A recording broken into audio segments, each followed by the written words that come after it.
माता वैष्णो देवी कुंवारी क्यों है? त्रेता युग की बात है। दक्षिणी भारत के रामेश्वरम में समुद्र तट पर एक सुंदर गांव था। रत्नाकर पंडित यहीं रहते थे। रत्नाकर शिवजी और माँ आदि शक्ति के बड़े भक्त थे।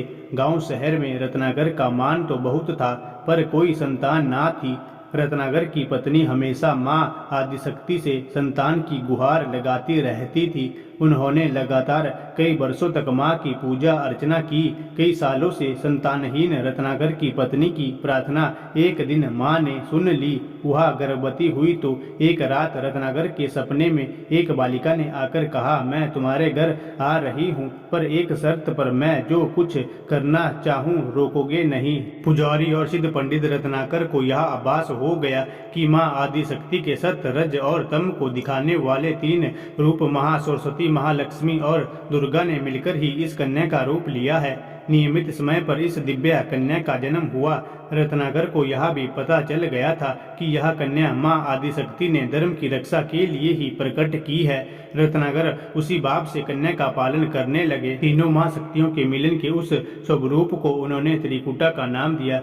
त्रिकुटा का स्वभाव जन्म से ही अनूठा था। बचपन से ही वह पूजा पाठ और धार्मिक कार्यक्रमों को देखकर प्रसन्न होती। अभी 10वां साल शुरू भी नहीं हुआ था कि त्रिकुटा को यह पता चल गया था कि भगवान विष्णु ने भगवान श्री राम के रूप में धरती पर अवतार ले लिया है। त्रिकुटा ने यह व्रत ले लिया कि भगवान श्री राम से ही विवाह करेगी, अन्यथा आजीवन अविवाहित रहेगी। त्रिकुटा ने अपने पिता से कहा कि वह रामेश्वरम के तट पर रहकर तपस्या करना चाहती है। शर्त के मुताबिक रत्नाकर ने उसे नहीं रोका। 10 वर्ष की उम्र से ही त्रिकुटा समुद्र तट पर एक कुटी बनाकर रहने लगी। वह भगवान श्री राम को पति मानकर उनको पाने के लिए कठोर तप करने लगी। इसी तरह घोर तप करते त्रिकुटा को बहुत वर्ष बीत गए। सीताहरण के बाद भगवान श्री राम लक्ष्मण के साथ दलबल लेकर सीता की खोज करते हुए रामेश्वरम पहुँचे। श्री राम को पुल बांधने तक यहाँ ठहरना था। भगवान एक दिन विचरण कर रहे थे, तभी समुद्र तट पर एक तेजस्विनी ध्यान मगन कन्या को देख बहुत चकित हुए। उस कन्या की ओज और आभा से वह स्थान अलग ही रोशनी से प्रकाशित हो रहा था। भगवान श्री राम कैतूहलवश उस कन्या को तपोस्थल तक पहुँचे। प्रभु ने उस कन्या से पूछा, तुम कौन हो देवी, और इतनी कम उम्र में इतना कठोर तप क्यों कर रही हो?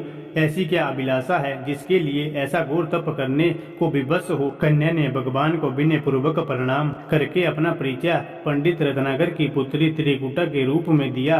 फिर अपनी प्रतिज्ञा बताई। त्रिकुटा जान गई थी कि उनके सामने साक्षात भगवान श्री राम ही खड़े हैं, इसलिए उन्होंने निवेदन किया कि आप मुझे पत्नी के रूप में स्वीकार कर ले। इस पर भगवान श्री राम ने कहा, यह संभव नहीं है। मैं एक पत्नी के रहने के संकल्प से बंधा हूँ।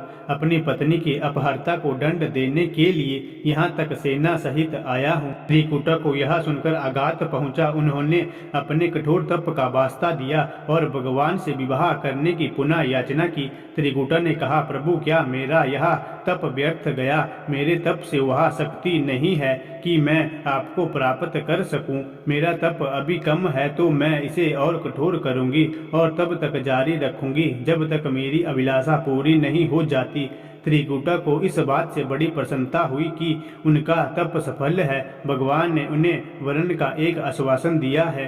उन्हें अपने स्वामी की परीक्षा में उत्तीर्ण होना है। इस प्रसन्नता के भाव से बढ़कर त्रिकुटा का उत्साह और बढ़ गया। उन्होंने और कठिन तप करना प्रारंभ किया। उनके तप का प्रभाव ऐसा था कि उनकी कुटी के आसपास का पूरा क्षेत्र एक अलग प्रकाश से प्रकाशित होता था। भगवान श्री राम ने रावण के साथ युद्ध कर उसे हराया। विभीषण को लंका का राजा बनाकर अपनी पत्नी बाई और समस्त सेना के साथ वह अपने नगर को लौटने लगे। प्रभु लंका विजय के बाद पुष्पक विमान पर सवार होकर लौट रहे थे। उन्हें त्रिकुटा को दिया अपना वचन भी पूरा करना था। रामेश्वर के तट पर पहुंचते ही भगवान ने विमान रुकवा दिया। सभी कैतूहल में पड़ गए तो प्रभु ने उन्हें कुछ पल की प्रतीक्षा करने को कहा। उसके बाद वह अकेले ही चल पड़े। सारी सेना भगवान की आज्ञा के अनुसार वहीं ठहरकर उनकी प्रतीक्षा करने लगी।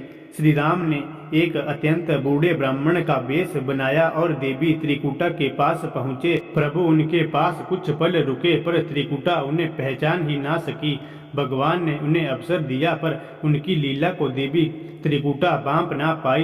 तब भगवान श्री राम अपने असली रूप में आ गए। उन्होंने त्रिकुटा से कहा, देवी मैं आपको दिए वचन के अनुसार आपके पास आया था, परंतु आप इस परीक्षा में सफल ना हो पाई। वैसे भी इस जन्म में सीता से विवाह कर मैंने एक पत्नी व्रत का प्रण लिया है, इसलिए तुम्हारे साथ विवाह तो असंभव ही था। देवी त्रिकुटा कुछ निराश हो गई। भगवान ने उनकी मनस्थिति समझ ली और मधुर वचन में बोले। भगवान ने कहा, आपको निराश होने की आवश्यकता नहीं, आपका संकल्प पक्का है, इसलिए मैं इसे खाली नहीं जाने दूंगा। इस युग में मैं व्रतधारी होने के कारण विवश हूँ। कलयुग में मैं जब कलिक के रूप में अवतार लूंगा, जब मैं तुम्हें अपनी पत्नी रूप में अवश्य स्वीकार करूंगा, तब तक तुम हिमालय स्थित त्रिकुट पर्वत पर जाकर तप करो और मेरा अवतार की प्रतीक्षा करो। भगवान ने उन्हें वरदान देते हुए कहा, तुम भक्तों के कष्टों और दुखों का नाश करते हुए इस संसार का कल्याण करती रहो। विष्णु का अंश होने, उनके कुल में अवतार होने तथा विष्णु पूजक होने के नाते सारा संसार तुम्हें माता वैष्णो देवी के रूप में पूजेगा। कलयुग में तुम्हारे लिए कुछ भी अदेय नहीं होगा। जो भी भक्त भक्तिभाव से तुम्हारी पूजा अर्चना करेगा, उन्हें तुम सर्वस्व प्रदान करोगी। भगवान श्री राम यह वरदान देकर चले गए। त्रिकुटा श्री राम से मिले इस वचन से अत्यंत प्रसन्न थी। उन्होंने प्रभु के आदेशानुसार संसार के कल्याण का संकल्प लिया। त्रिकुटा उत्तर भारत के मणिक पर्वत श्रृंखला की 3 पहाड़ियों वाले त्रिकुट पर्वत पर तप के लिए आ गई। वहीं माता वैष्णो देवी के नाम से विराजमान है। श्री हरि का वरदान होने के कारण वैष्णो माता भक्तों की सभी मनोकामना पूरी करती है, इसलिए माता का स्वरूप कुंवारी का है। वह श्री हरि के कलिक अवतार की प्रतीक्षा कर रही है। उस अवतार के बाद भगवान उन्हें स्वीकारेंगे और संभव है माता वैष्णो देवी को किसी अन्य धाम पर भी स्थान दे और उन्हें कुछ अन्य दायित्व भी दे। यह कथा लोक श्रुति पर आधारित है और दक्षिण भारत की बहुत प्रसिद्ध लोक श्रुति है। माता वैष्णो देवी के श्रद्धापूर्वक भक्ति के साथ आने वाले भक्तों की मनोकामना अवश्य पूर्ण होती है। माता के मंदिर में ही ऊपर भैरवनाथ की गुफा है। यह भैरवनाथ शिव स्वरूप भगवान भैरव नहीं है, बल्कि एक अघोर हठी साधु भैरव है। भैरवनाथ को नागपंथ का साधक भी माना जाता है। उसी नागपंथ का साधक जिसे योगी आदित्यनाथ आते हैं। नागपंथ भी शिवजी के अंश से निकले हैं।